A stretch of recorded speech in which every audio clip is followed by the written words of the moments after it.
She asked to sleep in his tent. The human didn't expect what happened next.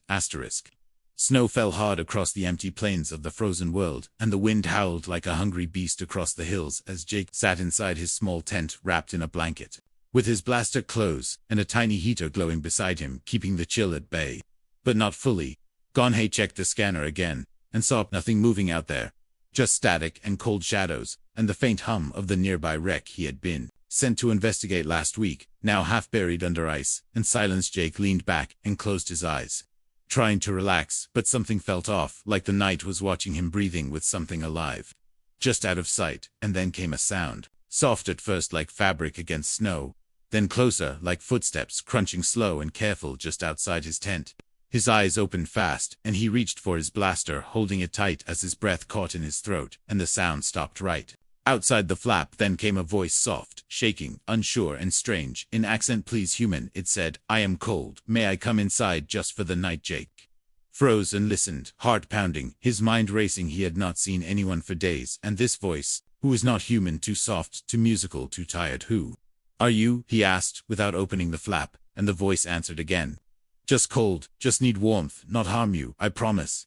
"Please." Jake hesitated, staring at the flap as snow piled against it, and the wind picked up outside, like claws scratching at the thin fabric, and then he moved slowly, pulling the flap open a little with one hand, while keeping the blaster low. A figure stood there, half covered in a long torn cloak, her body tall and slim with pale blue skin and long white hair covered in snow. Her eyes glowed faint purple, and her lips trembled as steam rose from her breath. She looked at him, not in fear, but with something else, like she knew him, like she had seen his face before, and her voice came again, softer now. "Please let me inside. I will stay quiet. I will stay on the edge. Just warm up, only that." Jake looked around the empty white world, then back at her, his heart still racing, but something in her eyes made him step back and nod once, not sure why, maybe instinct, maybe pity, maybe something else. She stepped in careful and slow, like she was afraid of the warmth, and knelt by the heater, pulling her cloak tighter as the door closed behind her.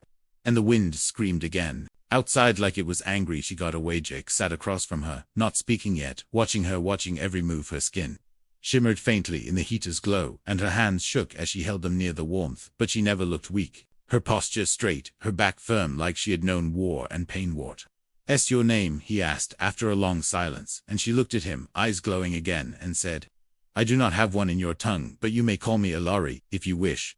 Jake nodded slowly, still watching, still unsure if this was a mistake or not. Her body heat was strong, he noticed, stronger than any human, and the small tent was already getting too warm. He pulled off his jacket a little, and she smiled, seeing him do it. "Will not sleep," she said softly. "I only rest a little, then go before your son wakes. I cannot be seen with you. They will find me." Jake asked who they were, but she shook her head and looked away, saying nothing more. Her hands trembled again, and she pulled the cloak tighter around her shoulders, eyes drifting closed, but not sleeping, not truly. The wind outside calmed for a moment, and a strange peace settled in the tent, but Jake could not sleep, not with her there, not with so many questions in his head, and the way her presence made the air feel different, like something old and forgotten was sitting beside him. He stared at her face, and noticed a mark under her jaw, a faint glow like a tattoo made of light, and he opened his mouth to ask about it. But before he could, she whispered, "Your name is Jake, right?" He froze again. "How do you know that?" he asked, slowly, and she smiled, faint and tired, and said, "I saw you once from far away, long ago, before I fled, before they hunted me. I remembered your face." Felt a strange chill, despite the heat, her voice calm, but her words full of weight and mystery, and he sat back, heart thumping again, wondering what kind of night this would become. Outside the snow kept falling, but inside the tent, something had changed. Something had begun, and Jake knew. This was not just a night of shelter, this was something deeper, something strange, and the way Ilari looked at him like she knew what was coming, made his hands tighten on the blaster, again, not in fear but in warning, for the unknown that waited just beyond the walls of fabric and warmth in the cold, silent dark. The wind screamed across the frozen plain as the small tent stood like a tiny island in a sea of ice and silence. Inside, the warmth from the heater fought hard against the bitter cold, but something else was changing, to something Jake did not fully understand. Ilari sat in the far corner, legs folded, arms wrapped around herself, her eyes glowing faintly in the dim orange light, her breath steady, but her gaze sharp, always watching, always alert, like a hunter, even while she looked calm. Jake sat opposite her, pretending to check his gear, but truly he was watching her every move, how her fingers traced the inside of her sleeve, how her shoulders tensed every time the wind howled, how her head tilted slightly, as if listening to sounds he could not hear. He cleared his throat, trying to break the quiet, but the silence returned. Fast like the night outside, refused to let go of the space between them. He glanced at her again and asked, "Are you hurt, Hillary?" Shook her head slowly, then said, "No, not hurt, only tired. I walked too far, too long, no one would help me." Jake nodded, unsure what to say, unsure what this feeling was in his chest. Not fear, not yet, but something close, something sharp that made his heart beat louder in his ears. "You can rest here until morning," he said softly, then looked away, and she nodded once. Her voice low and full of something that felt like thanks. "I will leave when the sun touches the snow."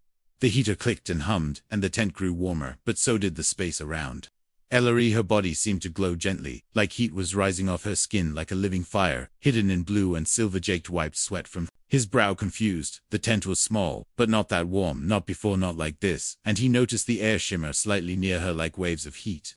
"Above a flame, are you doing that?" he asked, pointing at the shimmer, and she looked at him, eyes wide, then dropped her head and whispered, "I cannot stop it when I feel safe. It comes out. I tried to hold it back. I do not want to scare you." Jake blinked slowly, then gave a small smile. "You're not scary. You're strange, but not scary." And maybe that was the wrong thing to say, because she looked up quickly, and her lips parted like she wanted to laugh but forgot.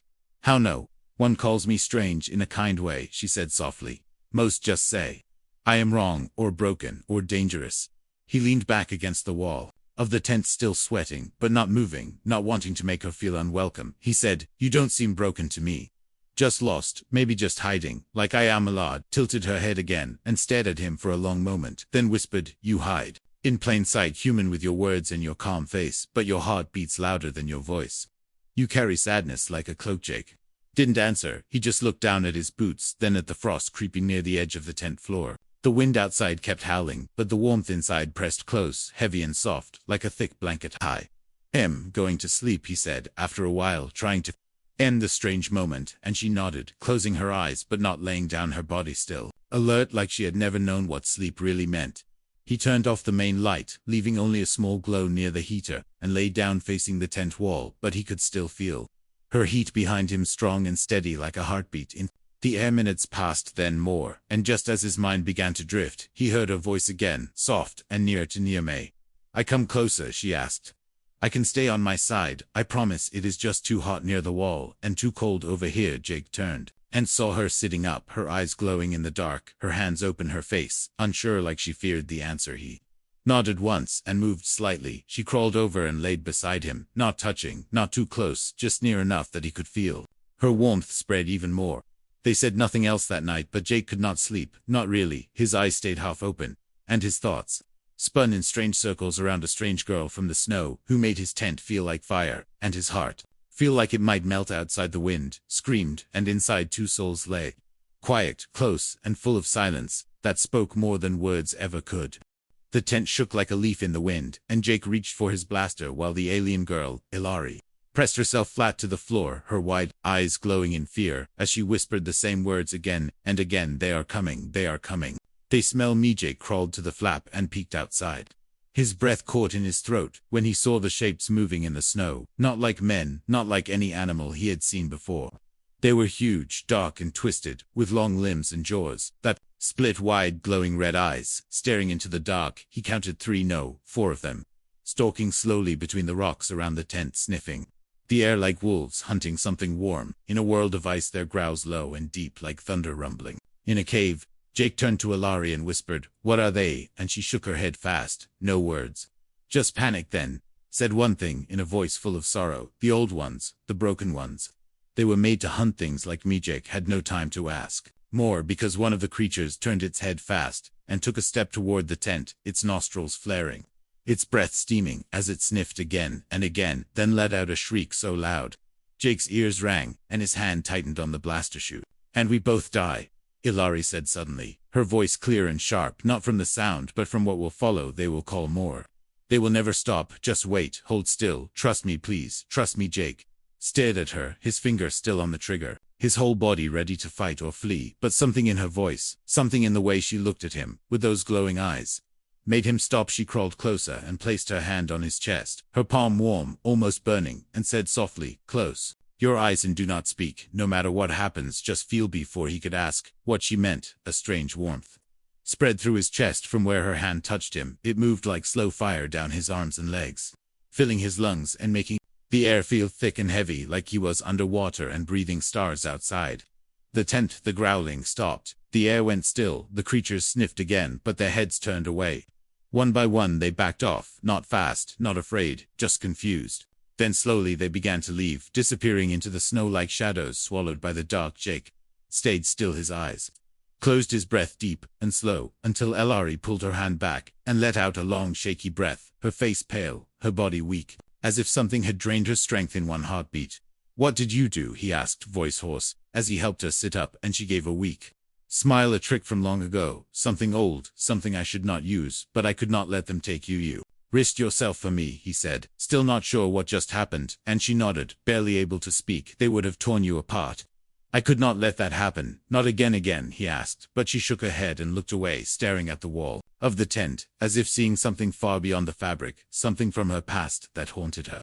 Even now Jake sat beside her, not sure what to say, not sure what to feel, his body still warm from whatever she had done, but his mind full of questions, full of fear and wonder, and something else, something he could not name. She leaned against him, her head on his shoulder, her breath soft and steady, but he could feel it, the heat coming off her skin stronger than before, like she was burning from inside. Her cloak soaked in sweat and light. Her body is not like mine, he thought, not just in shape or color, but in how it worked, how it moved, how it lived. There was power in her, something more than just a refugee hiding in the snow. He looked down at her sleeping face and felt a pull, a strange bond forming, not just because she saved him, not just because she was beautiful in a strange alien way, but because she trusted him when she had no reason to, and that trust felt heavy on his heart. He reached for the blanket and pulled it over both of them. The heater still humming, soft and steady. The snow outside still falling, but inside the tent was quiet, safe for now. Jake closed his eyes and listened to the silence, knowing the beasts were gone, but others would come, maybe worse, maybe smarter, and when they did, he would be ready.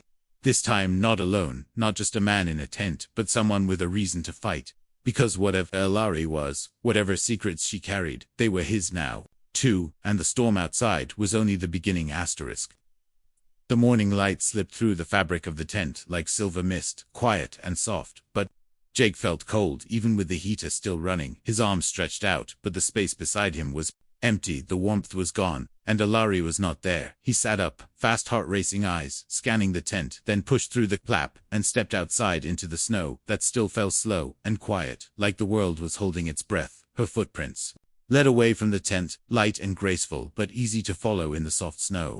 He grabbed his coat and followed them down the hill, across the white field, and toward a small stream that had not frozen fully, its water still whispering under a thin layer of ice. Elari sat there, knees drawn to her chest, her hair tangled and wet from snow, her body still glowing faintly as if her warmth refused to fade. Even in the morning cold, Jake called her name, and she flinched, then turned her head slowly, her face calm, but her eyes full of something heavy, something like regret.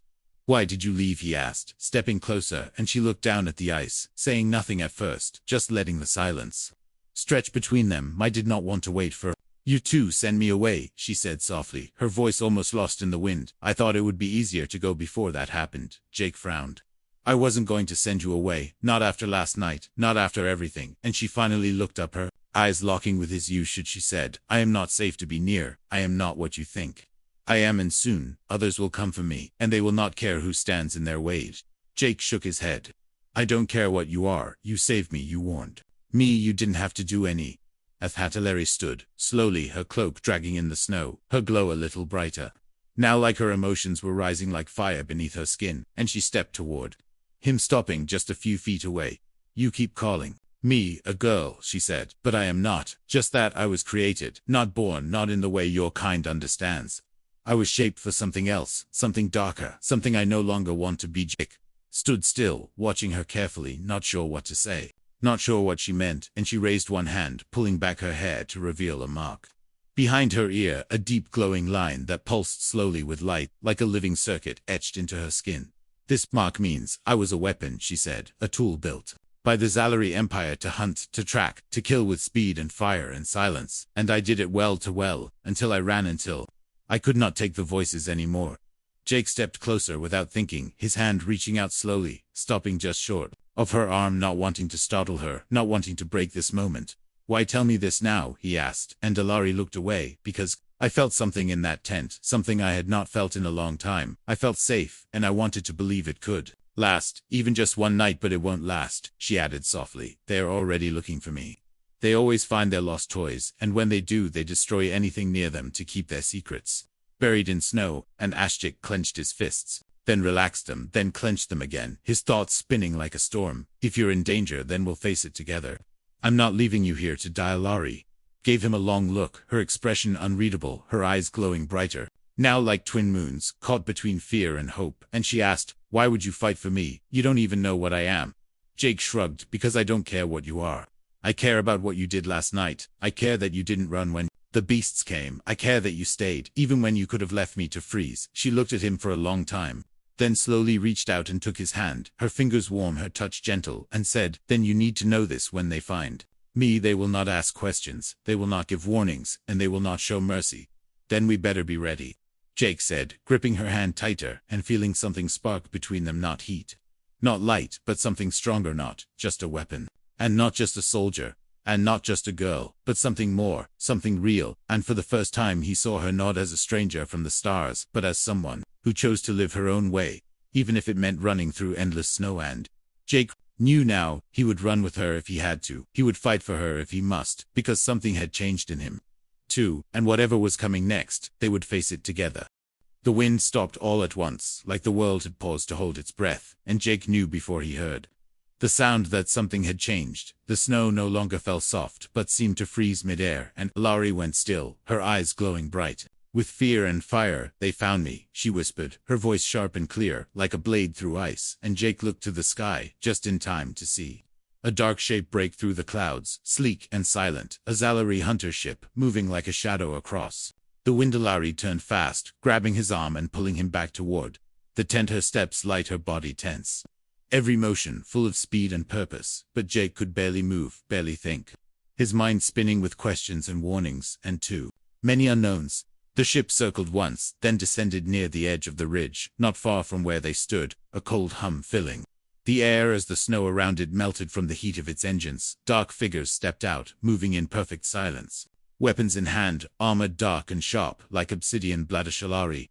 Hunters, Jake guessed, maybe 6, maybe more, tall and fast, with eyes like glass and no emotion on their faces.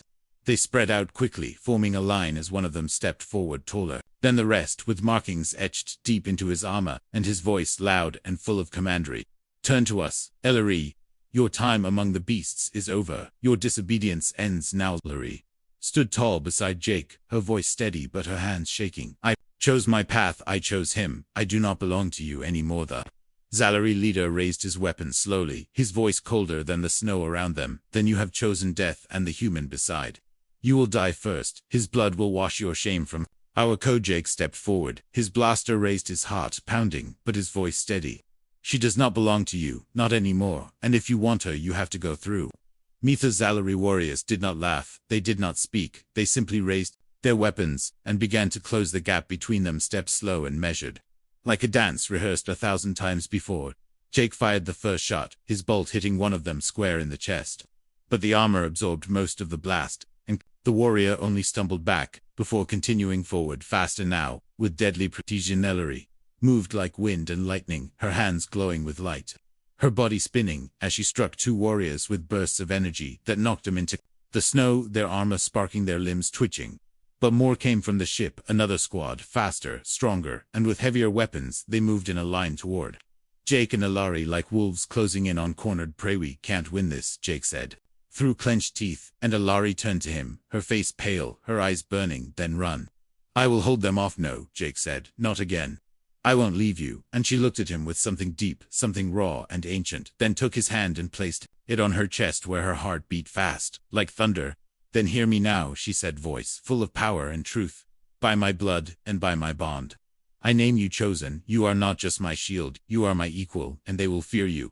Now a surge of energy rushed through Jake like fire and light, and stars colliding inside his chest. His vision blurred, and when it cleared, the world looked different. Every sound sharper, every breath deeper, every part of his body stronger, faster, alive. The Zalari warriors stopped suddenly, confused their weapons, shaking slightly as the leader stepped back, eyes wide with something like disbelief. "You bonded with a human," he said, voice cracking impossibly. Larry smiled, not kind, but fierce and proud. "Yes, and he stands with me now," with fire in his heart and a storm in his veins.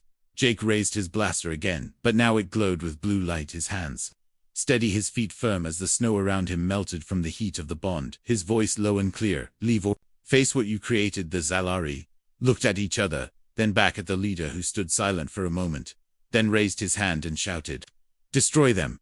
And the snow exploded with light as the final battle began between the hunters and the hunted, between the one who ran and the one who chose to stand, between the weapon they lost and the human who now held her hand like it was the only truth he ever knew. The air cracked open with light and sound as the first blast missed Jake by inches, carving a glowing line in the snow, and Alari shouted his name, but he was already moving, already charging forward, like something inside him had broken free and refused to stop. His blaster glowed with a strange new energy. Blue fire danced along the barrel, and every shot hit harder, every step felt lighter, every breath came faster, like the bond Alari gave him was more than just power. It was purpose, it was fury, and it was her. Salari moved beside him, not behind, not ahead, but with him, her hands shining with gold and white as she struck down one Zalari warrior after another, her cloak torn, her hair flying, her eyes locked on the leader, who still stood at the back, cold and silent, like a god watching insects crawl through fire. Jake ducked under a swing, then hit the enemy with a punch that sent the armored figure flying 10 feet back. Steam rose from his fists, and the snow under his boots melted with every step, as if the bond burned not just through him, but around him, reshaping the world. Alari shouted above the chaos, "We cannot hold them back. Forever more will come, unless we break the command." And Jake looked at her, confused. "What command?" And she turned her eyes to the ship. "Their link is tied to him, the one who leads the bond chain flows from him. We end him, we end him."